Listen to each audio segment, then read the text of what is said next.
Perfecto, entonces vamos a hablar sobre la estructura de un lenguaje de programación, ¿sí? Cuando se escribe un programa, lo que se trata de hacer es indicarle a la computadora que ha de resolver un programa, ha de resolver un problema. Los programas de computadora se hacen para resolver problemas. En otras palabras, para automatizar procesos que se hacían manuales. ¿Bien? Por eso las computadoras se han vuelto extremadamente populares. Estos programas siguen determinadas estructuras.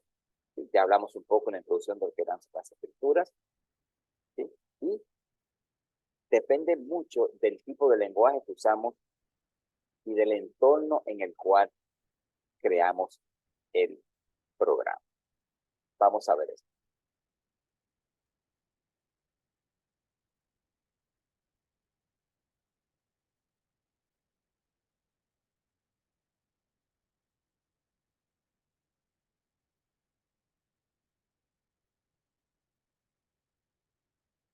Bien, lo primero es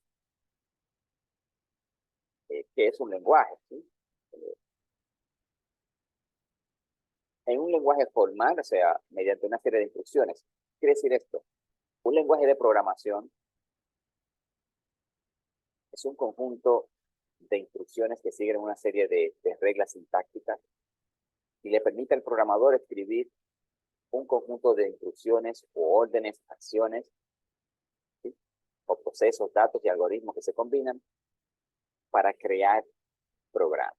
Es decir, un lenguaje de programación, ¿sí? Un conjunto de instrucciones, ¿sí? Que nos permiten a nosotros poder darle instrucciones a una computadora. Eso es lo que es un lenguaje de programación.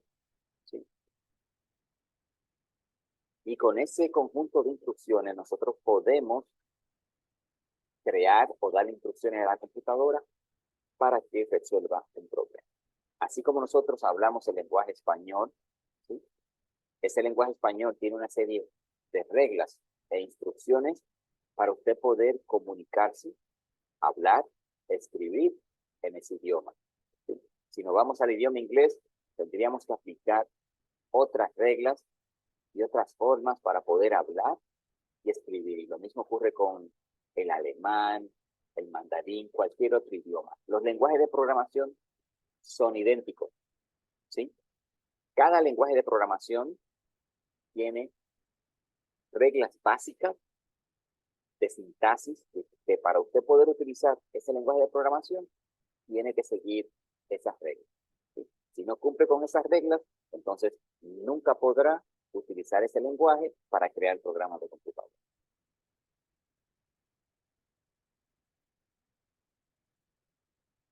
¿Y para qué sirve? Bueno, mediante este lenguaje se comunica el programador y la máquina, permitiendo especificar de forma precisa aspectos como cuáles datos debe operar en un software específico, cómo deben de ser almacenados o transmitidos los datos, las acciones que debe de tomar el software, recuérdense lo que le hablé sobre las estructuras de control, dependiendo de los valores que tengan las variables. Si recuerdan cuando les puse el ejemplo de la persona que es menor de edad que intenta entrar a la discoteca, ¿sí?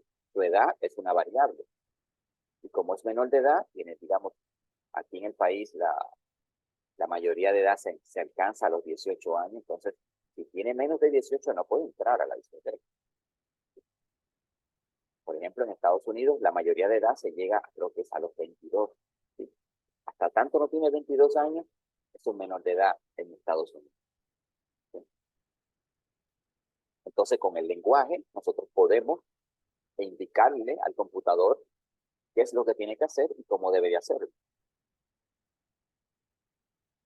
En las primeras clases ustedes aprendieron que la computadora lo único que entiende es 0 y 1, ¿sí?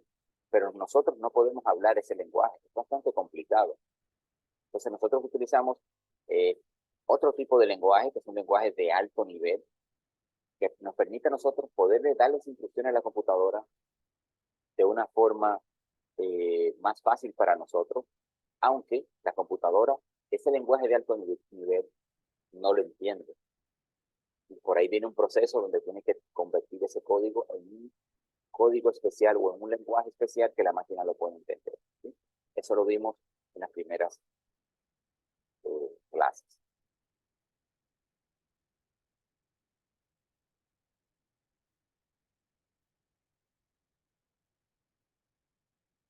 Aquí está la definición de lo que estuvimos hablando hace un momentito. El lenguaje de programación es la base para construir todas las aplicaciones que se utilizan en el día a día, ¿sí?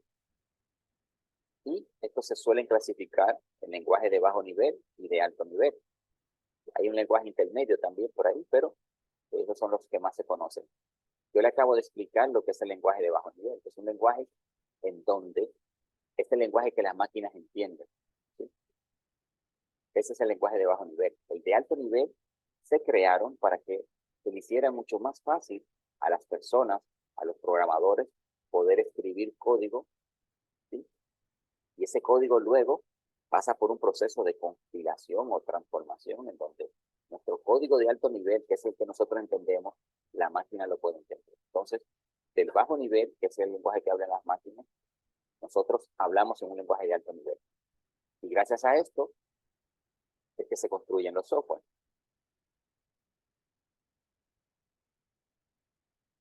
Aquí está la definición de lo que es un lenguaje de bajo nivel, aunque ya se lo expliqué. Es totalmente orientado a la máquina. La máquina lo único que entiende es 0 y 1 y códigos hexadesimales, que son combinaciones de números y letras. Y hay un vínculo inseparable. Ustedes saben que el hardware y el software tienen que trabajar juntos. Ninguno de los dos puede trabajar por separado. Cada uno depende del otro. ¿Sí?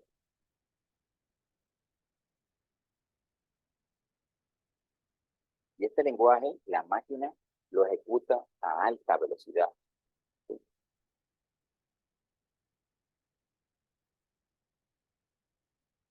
Entonces, el lenguaje ensamblador es lo que se puede conocer, se puede decir que es como un lenguaje intermedio, porque es un lenguaje donde se combinan nanotipos, ¿sí? Palabras que uno puede entender y se combina con códigos de máquina o códigos hexadecimales, ¿sí? Entonces, escribimos eh, el lenguaje ensamblador, que fue uno de los primeros lenguajes como ustedes pudieron investigar. Entonces, luego que escribimos ese código ensamblador, pasa por un proceso donde se convierte ese código ensamblador y se lleva finalmente al lenguaje de máquina, ¿sí? Es un lenguaje intermedio, es bastante rápido, ¿sí? Pero todavía para programar en lenguaje ensamblador es un poquito complicado. Entonces, por eso, como las tecnologías fueron avanzando, se desarrollaron lenguajes de alto nivel.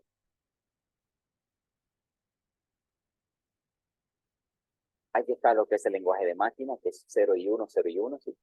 Es el más primitivo de los lenguajes. Es una colección de dígitos binarios o bits.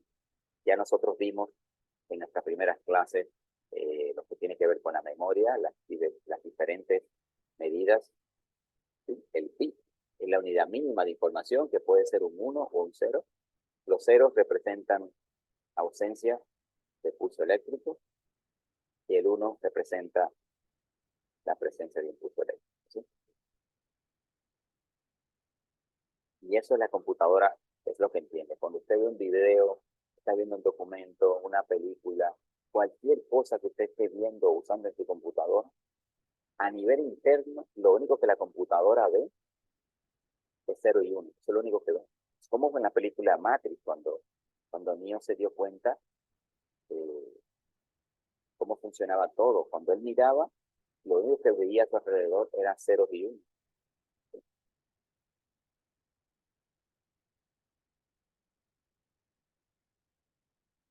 Aquí está lo que mencioné ahorita, lo que es el lenguaje ensamblador. Es el lenguaje, es el primer intento de sustitución del lenguaje de máquina por uno más cercano utilizado por los humanos, ¿sí? Entonces, este programa almacena como texto, ¿sí?, una serie de instrucciones ahí entre nanotipos y códigos hexadecimal,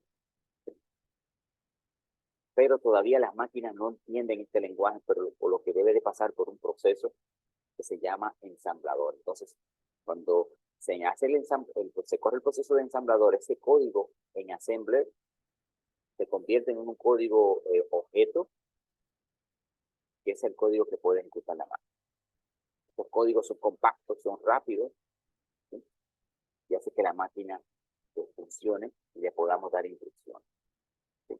Pero, como les dije, programar en este lenguaje también es un poco complicado. Ya tenemos lenguajes de alto nivel que facilitan mucho más el proceso de crear programas para que la computadora resuelva problemas.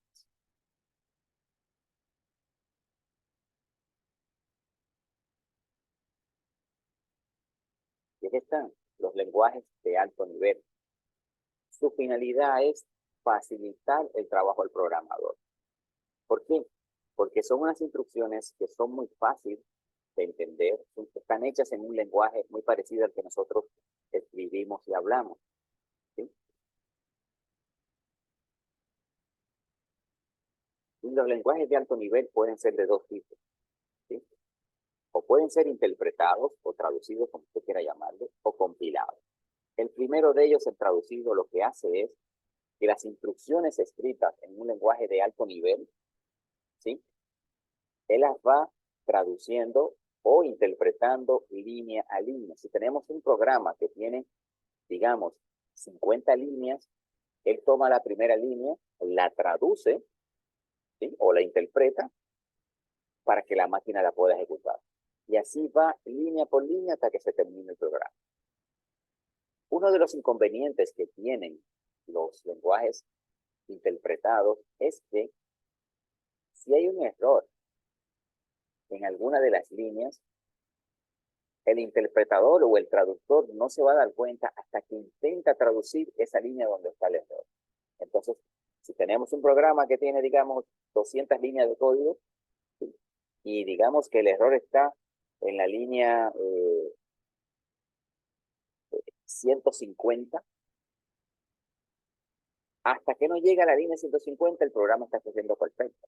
Cuando intenta ejecutar la línea 150, que ahí es donde está el error de sintaxis, ahí el programa da un error, se detiene o explota, como se dice, ¿sí? Entonces ahí el programador tiene que volver al código fuente, buscar esa línea y corregir el error, ¿sí?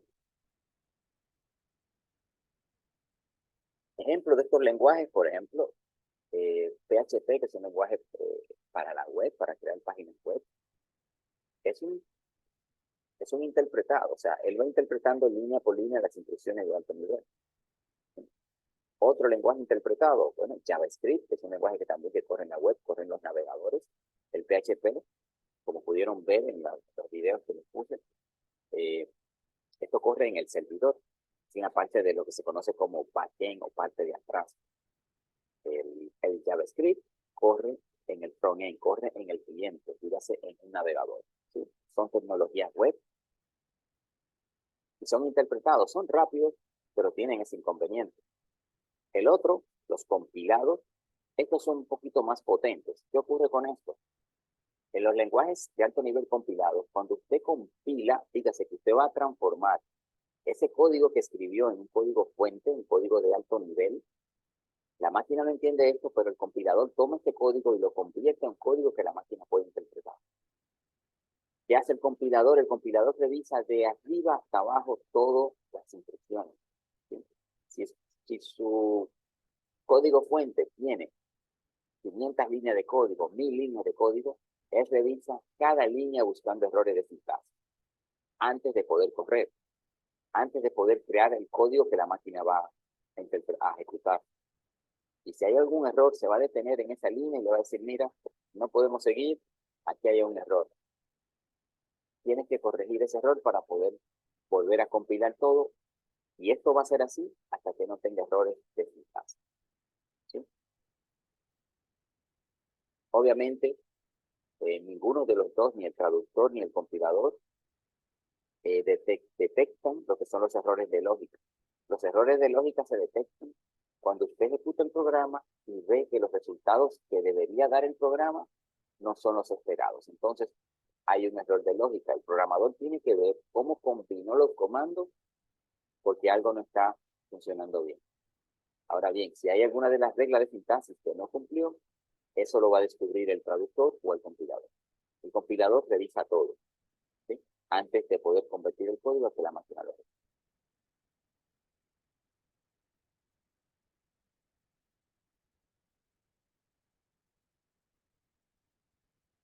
Por ejemplo, aquí hay una lista de lenguajes de alto nivel que son muy populares desde el 2000, dice aquí desde 2020, pero todavía en este año, 2022, son sumamente populares.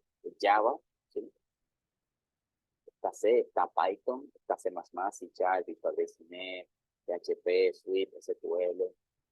Todos esos son lenguajes de alto nivel, que son muy populares. Fíjense que muchos programadores lo usan para crear programas de computadora, ¿sí?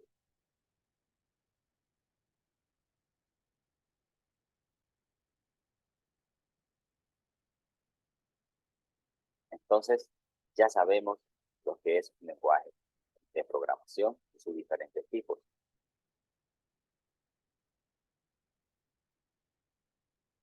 Y como ustedes sabrán, eh, la finalidad de desarrollar programas es crear software. O sea, un software es un programa, ¿sí? Ahora bien, ustedes saben que hay software para crear documentos, hay software, por ejemplo, para hacer presentaciones, hay software para hacer cálculos matemáticos como las hojas electrónicas, ¿sí? También hay programas que nos ayudan a nosotros como programador a escribir mejor código, ¿sí? Y por darles una definición, el conjunto de todas las herramientas que le permiten al programador crear, escribir, modificar, mantener, actualizar, depurar, mantener, maquetar, todo eso. ¿Cuáles son esos programas? Bueno, tenemos los IDE, que significan Integrated Developer Environment, o ambiente integrado de desarrollo. Son unos programas que nos permiten a nosotros programar en cualquier lenguaje de programación, porque estos IDE tienen soporte para usted poder programar en muchos lenguajes de programación, ¿sí? Y con estos IDE nosotros podemos editar el código, nos facilita una serie de funciones para mejorar y escribir código. Es como, por ejemplo, cuando usted trabaja con Word, ¿sí? El procesador de palabras, que el procesador le da muchísimas opciones que le permiten a usted mejorar la calidad de lo que usted está escribiendo, el documento. Usted puede poner negrita, puede poner subrayado, puede agregar cosas ahí. Le facilita el proceso de usted crear cualquier documento. Y lo mismo ocurre de este lado. O sea, estas herramientas nos permiten a nosotros escribir código de forma más rápida, más fácil, nos ayuda a poder depurar el código en caso de que tengamos que revisar el código porque tiene un error, ¿sí? Nos facilita todo, el compilar, con apretar un botón se compila. Si hay algún error, inmediatamente la línea que tiene el error se ilumina, indicándonos que hay algún problema. Nos ayuda a escribir código, a completar el código, ¿sí? Tenemos todas las herramientas que nos facilitan el trabajo.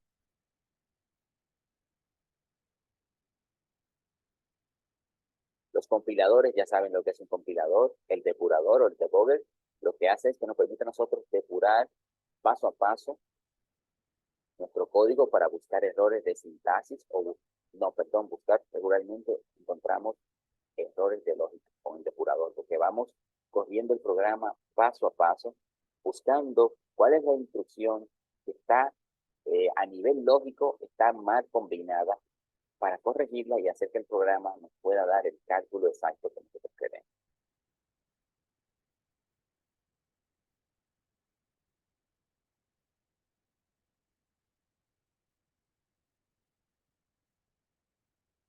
La estructura de un lenguaje de programación, bueno, cuando se escribe un lenguaje, hay una serie de estructuras que debemos de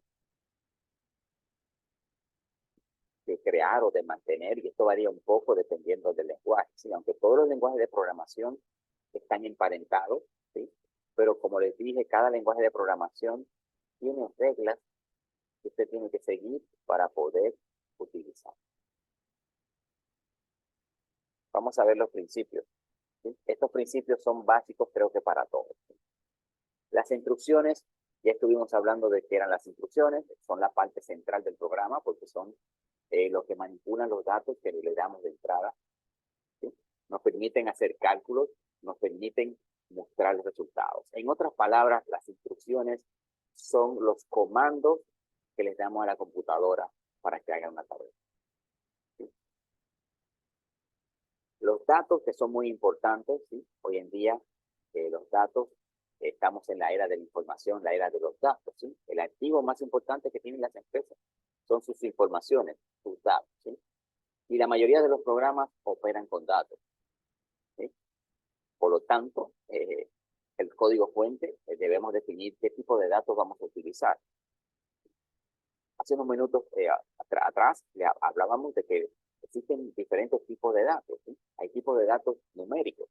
Y dentro de los mismos tipos de datos numéricos tenemos los datos que son numéricos con coma flotante o con punto decimal. Tenemos datos que son alfanuméricos. Dígase, datos que podemos combinar números y letras. ¿Sí? Aunque cuando combinamos números y letras, no debemos hacer cálculos matemáticos con ellos. ¿Sí? Si vamos a hacer cálculos matemáticos, nuestros datos tienen que ser numéricos. ¿Sí? Por ejemplo, su dato de la matrícula es un dato alfanumérico porque combina números y letras, inclusive hasta símbolos como el guión.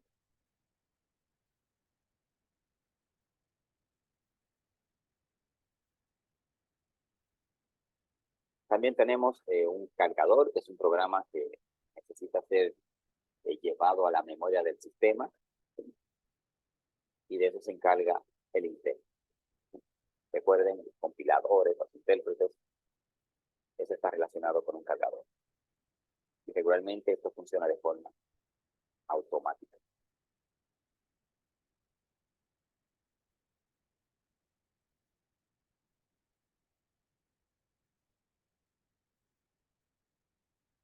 En sentido general, la mayoría de los programas siguen una de estas dos instrucciones que ustedes están viendo en pantalla.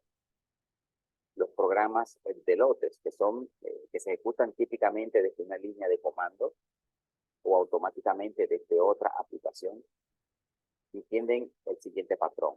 Inicializan a nivel interno los datos, se le da lectura a los datos ingresados, se procesan los datos y se visualiza la ejecución de los resultados. Ahí estamos hablando de los 3 puntos básicos: entrada, proceso y salida. También tenemos los programas controlados por eventos. La mayoría parte de las interfaces responden a eventos. Dígase, por ejemplo, cuando en una pantalla usted presiona un botón, ¿sí? Ese botón produce un evento. Se dispara una serie de instrucciones que están diseñadas para ser ejecutadas. Pero mientras usted no presiona ese botón, no ocurre nada. ¿Sí? Entonces, aquí el proceso, se inicializan los datos internos y esperamos a que se introduzcan las informaciones para poder disparar los eventos. Por ejemplo, estamos ante una consulta de una información. Usted introduce su matrícula, ¿sí? Usted está dentro del sistema de la universidad. Usted introduce su matrícula, pero hasta tanto usted no le da el botón, por ejemplo, visualizar asignaturas del cuatrimestre, ¿sí? El sistema no hace nada. Usted introdujo la matrícula, pero mientras usted no presione el botón de procesar ese dato, no ocurre nada. Entonces, usted ha introducido una información, ¿sí? Y el programa está esperando que usted tome una acción. ¿Cuál acción sería? Apretar un botón, ¿sí? Y inmediatamente usted aprieta ese botón, con el dato suministrado de la matrícula, ella va a ejecutar algo. Posiblemente cuando vaya a ejecutar, lo primero que va a hacer es validar que la información que usted introdujo sea válida, porque si no es válida, entonces va a disparar otro evento. Va a decir matrícula incompleta o datos incompletos. ¿Sí? Es como, por ejemplo, cuando usted está llenando un formulario, está introduciendo datos, ¿sí? Introduce todos los datos, pero hasta que usted no le da a enviar ese formulario, no pasa nada. ¿Sí? Y cuando usted le da a enviar, posiblemente hay un procedimiento o una función que primero verifica que todos los datos que usted introdujo son correctos o sean válidos para poder ser llevados o almacenados a una computadora, a un medio de almacenamiento. Entonces, eso está orientado a eventos.